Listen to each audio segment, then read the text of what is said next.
भगवान शिव के दरबार में न्याय मांगते धर्म और लक्ष्मी। नमस्कार दोस्तों, जय श्री राम।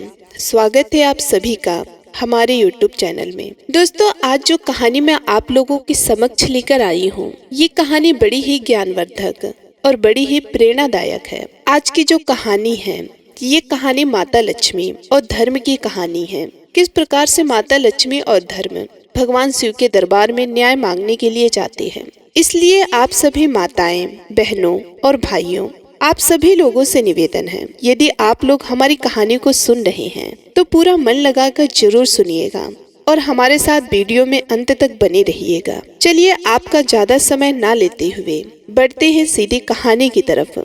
लेकिन उससे पहले आप सभी लोगों से एक छोटा सा रिक्वेस्ट है। यदि आप सभी लोगों ने अभी तक हमारे चैनल को सब्सक्राइब नहीं किया है तो वीडियो को लाइक करके चैनल को सब्सक्राइब कर लें और कमेंट बॉक्स में जय श्री राम जरूर लिख दें। चलिए वीडियो में जानते हैं किस प्रकार से भगवान शिव ने माता लक्ष्मी और धर्म का न्याय किया। दोस्तों, एक बार माता लक्ष्मी और धर्म में बहस हो जाती है। लक्ष्मी कहती है कि मैं बड़ी हूँ और धर्म कहता है कि मैं बड़ा हूँ। दोनों लोगों में जोरदार बहस होने लगती है। तब माता लक्ष्मी कहती हैं, हमें भगवान भोलेनाथ के शरण में चलना चाहिए, वही इसका फैसला करेंगे। तब धर्म ने कहा, ठीक है। दोनों लोग भगवान भोलेनाथ के पास जाते हैं। भोलेनाथ उन दोनों लोगों को आते देख मुस्कुराते हैं और कहते हैं कि हे धर्म, हे लक्ष्मी, आप दोनों लोग एक साथ हमारे कैलाश पर्वत पर कैसे पधारे। आप दोनों लोगों को देखकर बहुत खुशी हुई। कहो कैसे आना हुआ आप दोनों लोगों का एक साथ। आगे भगवान शिव बोले, हे लक्ष्मी, हे धर्म, आप लोगों का आने का क्या प्रयोजन है, मैं आप लोगों की क्या मदद कर सकता हूँ। फिर माता लक्ष्मी भगवान शिव से बोली, हे प्रभु, हम दोनों आपके पास अपना फैसला कराने आए हैं कि हम दोनों में कौन बड़ा है, धर्म बड़ा है या लक्ष्मी। दोस्तों, ये बात सुनते ही भगवान भोलेनाथ मन ही मन सोचने लगे, यदि मैं कहता हूँ कि धर्म बड़ा है तो लक्ष्मी मेरा साथ छोड़ देगी। अगर मैं कहता हूँ कि लक्ष्मी बड़ी है तो धर्म मेरा साथ छोड़ देगा। तब भगवान भोलेनाथ ने एक युक्ति निकाली और कहा कि हे धर्म, हे लक्ष्मी, मुझसे भी अच्छा फैसला और मुझसे भी सही फैसला एक राजा कर सकता है। तुम दोनों लोग वहाँ पर जाओ, वो तुम दोनों का फैसला जरूर करेंगे। यदि उन राजा से तुम दोनों का फैसला नहीं हुआ तो तुम दोनों लोग वापस मेरे पास आना, मैं तुम दोनों लोगों का फैसला अवश्य करूंगा।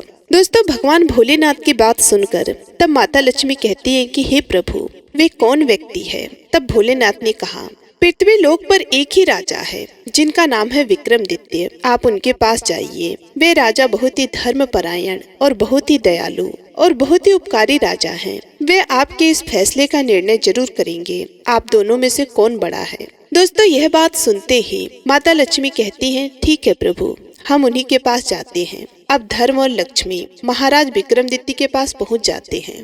जब महाराज विक्रमादित्य महालक्ष्मी और धर्म को अपने सामने देखते हैं तो हाथ जोड़कर उन्हें सिंहासन पर बैठने के लिए कहते हैं और कहते हैं कि कहिए, मैं आप लोगों की क्या सेवा कर सकता हूँ। तब धर्म कहते हैं कि हे राजन, मैं धर्म हूँ और ये लक्ष्मी है। हम दोनों लोग आपके पास आए हैं एक फैसला कराने के लिए। तब राजा ने कहा कि क्या फैसला है।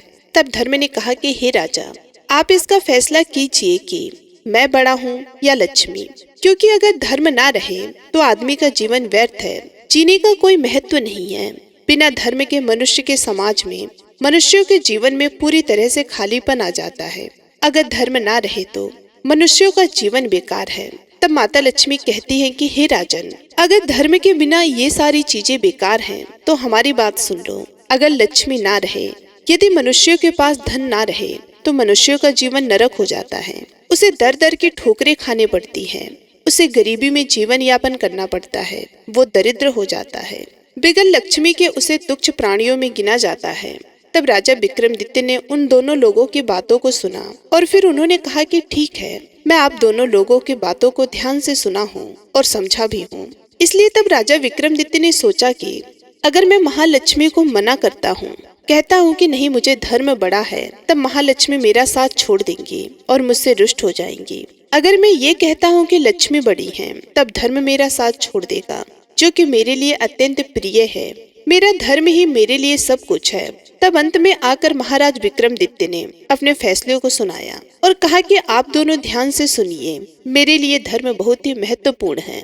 मेरे लिए धन से श्रेष्ठ धर्म है, क्योंकि अगर धर्म ना हो तो व्यक्ति के जीने का कोई भी महत्व नहीं है, उसके जीवन में कोई रस नहीं है। अगर धर्म ना हो तो वह मनुष्य पशु समान होता है, उसके मनुष्य योनि में जन्म लेने का कोई फायदा नहीं है। एक बार के लिए अगर धन ना हो तो आदमी जीवित रह सकता है, वह गरीबी में जीवन यापन कर सकता है।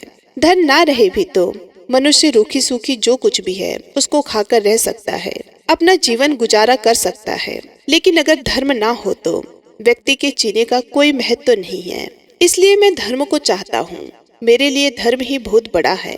राजा विक्रमादित्य की बात को सुनकर माता लक्ष्मी बहुत ही क्रोधित हो जाती हैं और कहती है कि हे राजन, तुम्हें अपने आप पर बहुत घमंड है, तुमने मेरा अनादर किया है, तुमने धर्म को चुना है, इसलिए मैं तुमसे दूर हो जाती हूँ। आज के बाद तुम कंगाल हो जाओगे। ये कहते ही माता लक्ष्मी वहाँ से चली जाती हैं और राजा विक्रमादित्य का साथ छोड़ देती हैं और धर्म महाराज विक्रमादित्य के साथ हो जाता है। तब देखते ही देखते कुछ देर में राजा विक्रमादित्य एकदम से कंगाल और एकदम से गरीब हो गए। लेकिन उनका घोड़ा और उनका तलवार वो दोनों उनके पास रह गया। अब राजा विक्रमादित्य सोचते हैं, मेरा यहाँ रहने का कोई महत्व नहीं है, मुझे यहाँ से आगे चलना चाहिए। दोस्तों, विक्रमादित्य घोड़े पर सवार होते हैं और तलवार लेकर आगे निकल जाते हैं। रास्ते में जाते जाते उन्हें ध्यान आता है कि रास्ते में मेरी बहन है और मुझे बहुत तेज भूख लगी है और मुझे विश्राम की भी आवश्यकता है। इसलिए उन्होंने सोचा कि मैं अपने बहन के पास रुककर कुछ खा पी लूं और विश्राम कर लूं, फिर आगे का सफर तय करूंगा। ये सारी बातें राजा विक्रमादित्य अपनी बहन के महल के पास खड़े होकर सोचते हैं।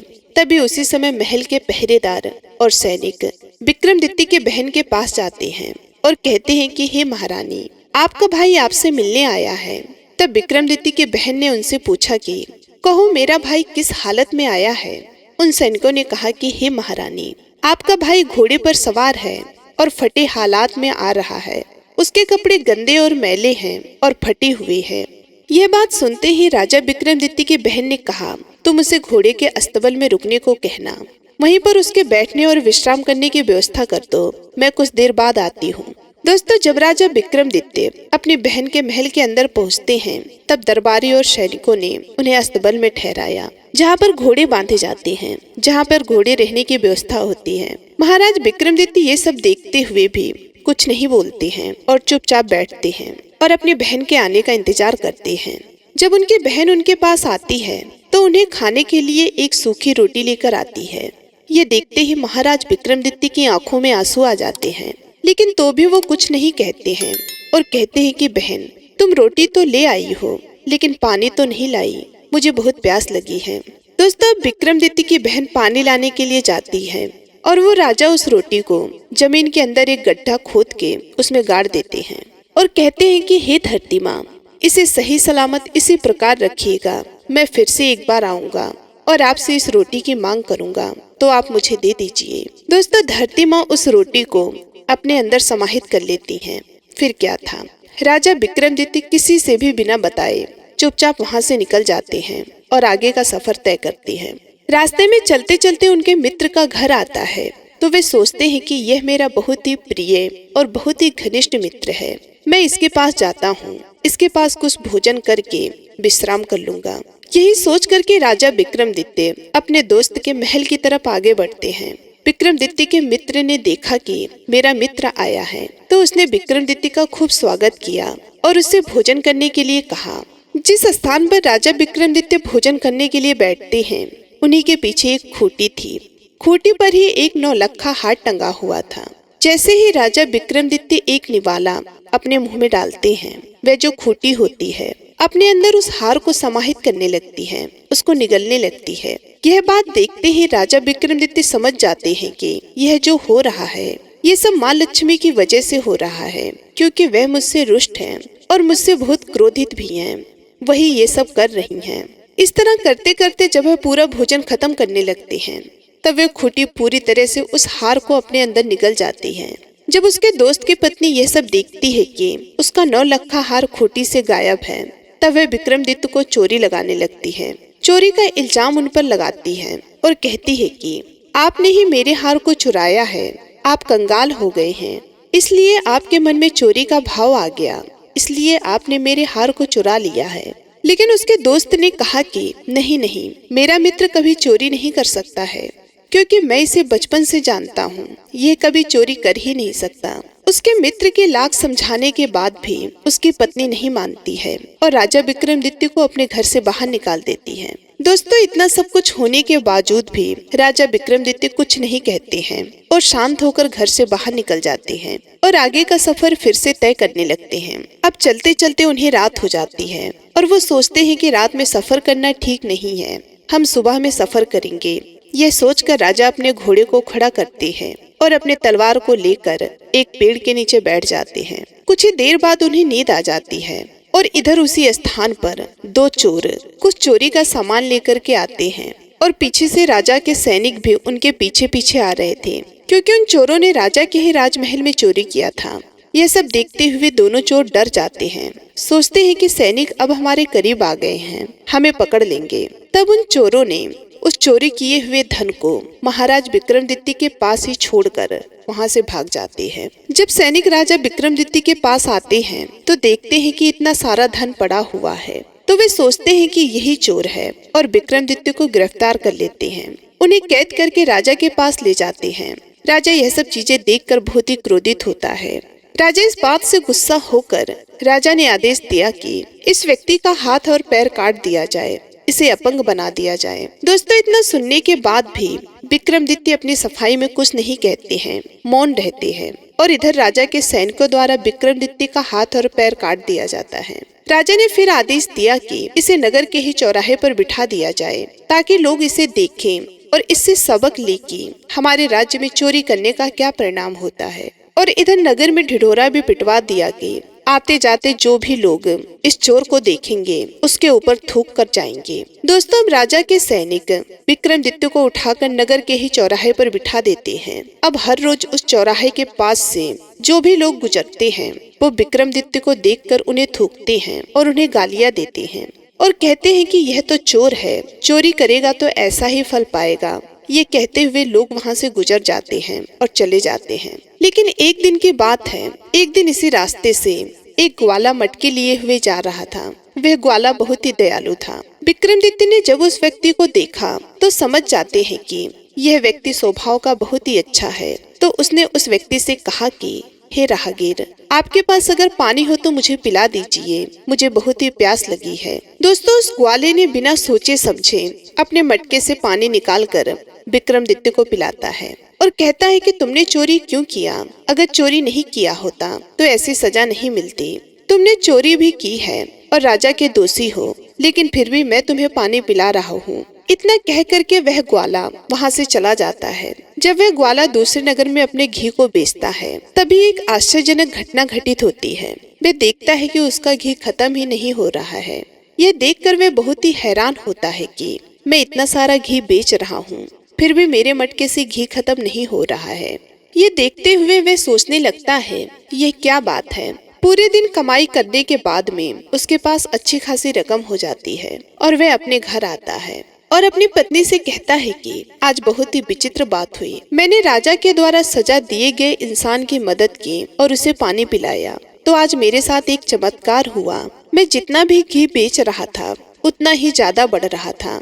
मेरे मटके में से घी खत्म ही नहीं हो रहा था। लगता है कि वह जरूर कोई दिव्य आत्मा है, वह कोई अच्छा पुरुष है। तब ग्वाले की पत्नी ने कहा कि हे स्वामी, हमारे पास एक भी औलाद नहीं है, हम औलाद के सुख से वंचित हैं और हम लोग इतने बूढ़े हो गए हैं। आप ऐसा करिए कि उस व्यक्ति को हमारे घर ले आइए, हम उसे अपना बेटा समझ करके उसके साथ जीवन यापन करेंगे। तब ग्वाले ने कहा कि तुम्हारी बात तो ठीक है, लेकिन इसके लिए हमें राजा से इजाजत लेनी होगी, उनकी अनुमति लेनी होगी। उनकी पत्नी ने कहा, वह बेचारा हाथ पैर से अपंग है, हम लोगों के साथ रहेगा तो उसका भी मन लगा रहेगा और हमें भी अपने पुत्र होने का अनुभव प्राप्त होगा। तब उस ग्वाले ने अपनी पत्नी की बात को सुनते हुए राजा के पास जाता है और कहता है कि महाराज, आपने जिस अपराधी का हाथ पांव काट कर चौराहे पर बिठा दिया है, मैं उसे गोद लेना चाहता हूँ, मैं उसे अपने साथ ले जाना चाहता हूँ। तब महाराज ने कहा, हे ग्वाले, वैसे भी वो हमारे किसी काम का नहीं है, उसके हाथ पांव तो है नहीं, हमारे नगर में बोझ बना हुआ है। तुम ले जा सकते हो इसे, हमें कोई आपत्ति नहीं है। ये सुनते ही ग्वाला भागा भागा जाता है और राजा विक्रमादित्य को अपने नौकर चाकर की सहायता से अपने घर को लाता है और उन्हें नहला धुलाकर स्वच्छ वस्त्र पहनाता है और भोजन करता है और कहता है कि आज से तुम मेरे पुत्र रहोगे। हमारी कोई संतान नहीं है, हम बूढ़े हो चुके हैं, कम से कम बुढ़ापे में ही सही हमें संतान का सुख मिलेगा, इसलिए मैं तुम्हें अपने पास लाया हूँ। क्या तुम्हें मेरा बेटा बनना स्वीकार है? राजा विक्रमादित्य ने कहा कि हाँ, मुझे आपका पुत्र बनना स्वीकार है। दोस्तों, अब राजा विक्रमादित्य उस ग्वाले के पास उसके लड़के के रूप में रहने लगते हैं। और दोस्तों, इधर इस नगर के राजा की जो पुत्री थी वे बहुत ही विदुषी और बहुत ही दूरदर्शी थी। वे जब भी अपने नगर में दीपक जलाती थी तो गाना गाकर जलाती थी। दोस्तों, वो जो राजा की पुत्री थी वो जब भी गाना गाती थी तो उसके राज्य में दीपक अपने आप ही प्रज्वलित हो जाते थे। इसलिए हर शाम को वह गाना गाती, गीत गाती तो पूरे नगर में दीपक जल जाते और रात्रि हो जाती। जब सबके सोने का समय होता तो वह राजकुमारी गीत गाकर सारे दियों को फिर से बुझा दिया करती। लेकिन यह सब चीज राजा विक्रमादित्य देख रहे थे। उन्होंने भी दीपक राग गाकर उन दियों को फिर से जला दिया। ये सारी चीज जब वह राजकुमारी देखती है तो वे समझ जाती है कि दीपक जलाने वाला और कोई नहीं राजा विक्रमादित्य ही हो सकते हैं। वे इस नगर में हैं, यही सोचकर वह राजकुमारी बहुत ही प्रसन्न होती है। इसी तरह कुछ दिन बीतते हैं तो राजा अपनी पुत्री का स्वयंवर करता है। दूर दूर से राजा महाराजा राजा के पास आए होते हैं स्वयंवर के लिए। और इसी समय राजा ने उस ग्वाले को आदेश दिया था कि हमें 100 घड़े घी चाहिए, तुम उसकी व्यवस्था करो। दोस्तों, अब ग्वाला बहुत ही धर्म संकट में पड़ता है कि राजकुमारी का स्वयंवर है, घी के दीपक भी जलेंगे और घी का पकवान भी बनेगा और 100 घड़े घी के चाहिए। मैं कहाँ से इतने घी का इंतजाम करूँगा? तब राजा विक्रमादित्य कहते हैं कि पिताश्री, आप परेशान मत होइए, यह सब मुझ पर छोड़ दीजिए, मैं घी का इंतजाम कर लूंगा। उस ग्वाले ने कहा कि पुत्र, तुम्हारे पास हाथ पांव नहीं है, तुम कैसे घी की व्यवस्था करोगे? कहाँ जाओगे? कहाँ से लाओगे? तब विक्रमादित्य ने कहा कि पिताश्री, मैंने कहा ना कि आप ये सब मेरे ऊपर छोड़ दीजिए, आप निश्चित हो जाइए। कल राजकुमारी के स्वयंवर में मैं भी जाना चाहता हूँ। जब घी का इंतजाम हो जाएगा तब कल जाते वक्त आप मुझे भी लेकर चलिएगा। दोस्तों, अब आगे राजा विक्रमादित्य ने कहा कि पिताश्री, आप महाराज से कह दीजिए कि वे उनके घर पर घी भिजवा देंगे।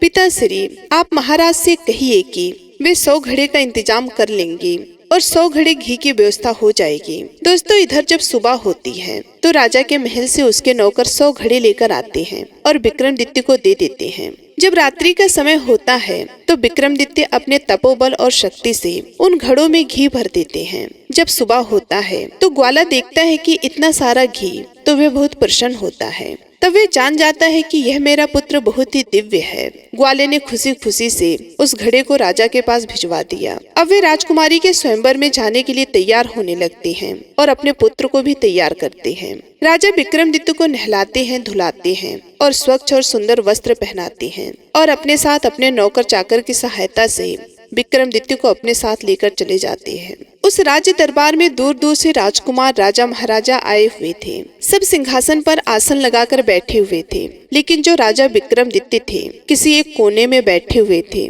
जब स्वयंवर का समय आता है तब राजकुमारी उस महल में पधारती हैं। हाथ में जयमाला लिए हुए राजा विक्रमादित्य की तलाश करने लग जाती हैं। वे सोचने लगती है कि मैं विवाह करूंगी तो उन्हीं से करूंगी। मैंने उनका गाना सुना, वो इसी नगर में है। अगर इसी नगर में है तो वे स्वयंवर में जरूर आए होंगे। ये सोचते हुए राजकुमारी उनकी तलाश करने लगती है, लेकिन उन्हें राजा विक्रमादित्य कहीं नहीं दिखते हैं। फिर उनकी नजर कोने में पड़े एक व्यक्ति के पास जाती है। उस व्यक्ति के चेहरे से और शरीर से अलग ही आभा प्रकट हो रही थी। ये देखते हुए वह राजकुमारी समझ जाती है कि हो ना हो यही है राजा विक्रमादित्य। और बिना कुछ सोचे समझे राजकुमारी जयमाला लेकर आगे बढ़ जाती है और विक्रमादित्य के गले में पहना देती है और उन्हें अपने वर के रूप में चुन लेती है। उस दरबार में आए हुए राजा महाराजा देखते हैं तो वो सभी लोग क्रोधित हो जाते हैं और महाराज से कहते हैं कि महाराज, आपने हमारा अपमान किया है। अगर आपको पता ही था कि आपकी पुत्री एक अपंग, एक अपाहिज से शादी करने वाली है, उससे विवाह करने वाली है, तो आप हमें यहाँ पर क्यों अपनी सभा में बुलाएं? इस सभा में आपने हमारा अपमान किया है, हम सभी लोगों को यहाँ पर बुलाकर। तब राजा ने दूर दराज से आए हुए सभी राजाओं राजकुमारों से विनती किया और हाथ जोड़कर कहा कि हमें माफ करिए, मुझसे गलती हो गई, अब क्या किया जा सकता है। ये नियम है कि कन्या ने जिसके गले में वरमाला डाला है तो विवाह उसी से होगा। इसके लिए मैं आप सभी लोगों से क्षमा चाहता हूँ। आखिरकार राजा को हार मानकर अपनी राजकुमारी का विवाह उस लंगड़े और अपाहिज से ही करना पड़ता है और उसी के साथ उसके ससुराल को विदा करना पड़ता है। अब राजा विक्रमादित्य अपने नववधू को लेकर उस ग्वाले के घर पे चले जाते हैं और रहने लगते हैं। एक दिन राजा विक्रमादित्य अपने पत्नी से कहते हैं, तुम अपने भाइयों से हिरण का मांस लेकर आओ। यह सब सुनते ही राजकुमारी का मन तो नहीं होता है कि मैं अपने भाइयों से कुछ मांगने के लिए जाऊं, लेकिन अपने पति की इच्छा का मान रखते हुए वह अपने भाई और भाभी से कहती है कि भाभी, मुझे हिरण का मांस खाने का इच्छा हुआ है, आप मुझे हिरण का मांस लाकर दे दीजिए। राजकुमारी अपने पति का नाम नहीं लेती है क्योंकि मेरे पति का अपमान किया जाएगा, इसलिए वह अपने लिए कहती है कि मुझे हिरण का मांस खाने का मन कर रहा है।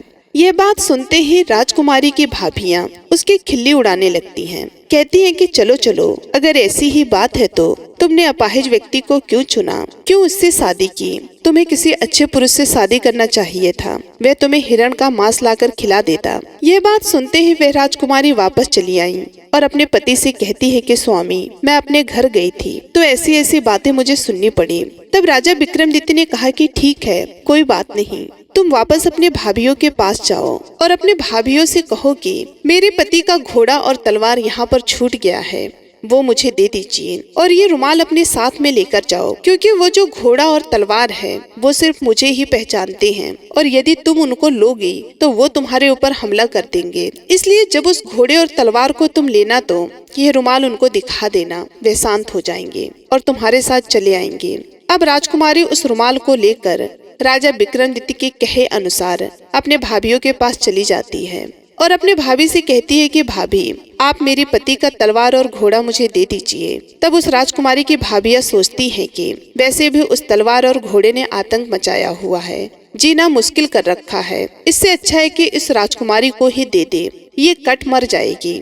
जब उस घोड़े और तलवार के पास राजकुमारी को ले जाया जाता है तब वह देखते ही वह तलवार सांप बनकर उस पर टूट पड़ता है और घोड़ा भी उछलने लगता है। राजकुमारी जो अपने साथ रुमाल लाई थी उसे दिखा देती है। ये देखते ही तलवार और घोड़े शांत हो जाते हैं और राजकुमारी के साथ चले जाते हैं। घर आने के बाद विक्रमादित्य ने कहा कि मुझे उस घोड़े पर बिठा दिया जाए, मैं खुद शिकार करने जाऊंगा।